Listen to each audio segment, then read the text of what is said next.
Noong isang araw nga po mga amigos, $150 million to $200 million nga po ang hinihingi ni Saul Canelo Alvarez para pumalaglang kay David Benavidez. Noong isang araw lang din mga amigos, hindi ko lamang po na-pinpoint sa inyo, nag-aalangan din po si Canelo sa 25 pounds na posibleng idagdag ni Benavidez kapag naglaban sila. Sabi nga po ni Canelo, David Benavidez brings nothing to the table. He just brings 25 extra pounds on the night of the fight. That's it. The only thing he brings to the table is 25 more pounds. So parang nagwo-worry po itong si Canelo dyan sa extra 25 pounds na posibleng ikarga nitong si Benavidez kapag naglaban sila. Kahit paikot-ikutin po ni Canelo ang usapan, alam na po natin ang tinutumbok niya. Sa madaling salita, gusto niya rin po ng rehydration clause kapag naglaban sila ni David Benavidez. Kahapon po mga amigos, kinasahan na po ng promoter ni David Benavidez na si Samson Lukowich ang $150 million na hiling nitong si Canelo na ibayad sa kanya. Yun nga lang, dapat sa November ganapin ng laban. Yun po yung counter offer ng Team Benavidez.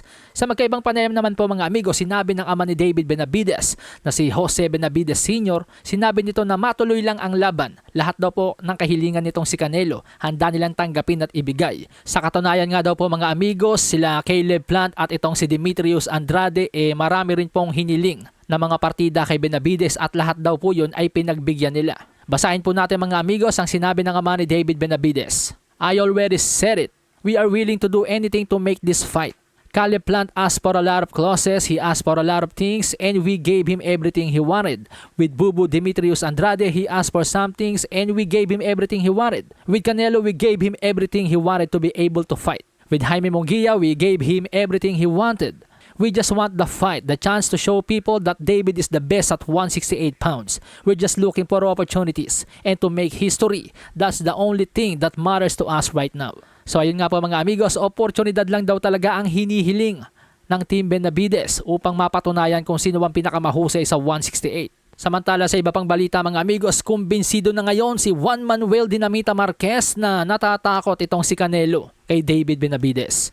Paniniwala ng Boxing Hall of Fame na si Juan Manuel Marquez, paraan ni Canelo ito upang makaiwas kay David Benavidez ang paghingi ng napakalaking premyo sa laban. Ito daw po ang pinakamadaling paraan ni Canelo upang iwasan si Benavidez. Sinita rin ni Juan Manuel Marquez ang patutsyadang rehydration clause ni Canelo Alvarez. Ang sabi po ni Juan Manuel Marquez mga amigos, sa boxing, importante lang po na makakuha mo yung target weight.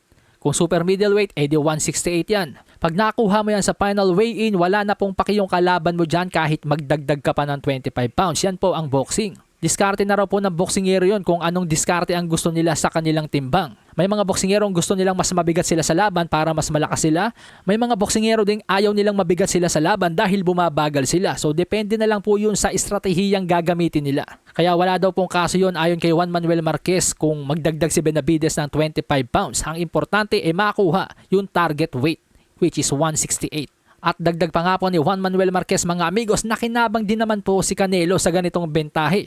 Tulad ng laban nila ni Amir Khan, nilabanan siya ni Amir Khan ng walang rehydration clause. Pero kapag siya ang umakyat para labanan yung mas malaking mama, nagkakaroon ng rehydration clause. Tulad po nung laban ni Canelo kay Sergey Kovalev, hindi po pumwede na magpalobo itong si Kovalev sa gusto niyang timbang sapagkat may rehydration clause. Malasahin ang baraha, patunayan mo sa akin ha, sino man